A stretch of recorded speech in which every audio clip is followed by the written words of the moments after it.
Шымкент қаласының полиция департаменті есірткі қылмысына қарсы іс-қимыл басқармасының қызметкерлері Қарасора 2021 жедел профилактикалық іс-шарасы барысында синтетикалық есірткі заттарын таратумен айналысқан 5 азаматты ұстап полиция бөліміне жеткізді.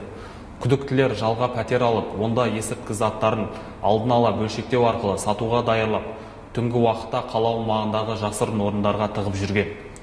Есірткіні қалдырған орындар туралы олар әлеуметтік желідегі есірткі саудасына арналған парақшада ақпарат беріп, ақшалай қаражат алып отырған.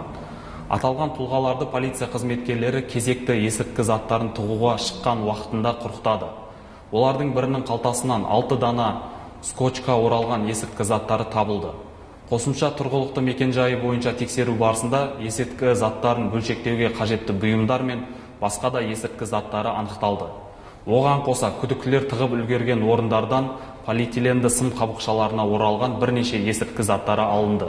Тәркіленген синтетикалық есірткі заттарының жалпы салмағы жарты килограммнан асады. Қазіргі таңда осы бойынша қылмыстық іс тіркеліп, сотқа дейінгі тергеп тексеру жүргізілуде.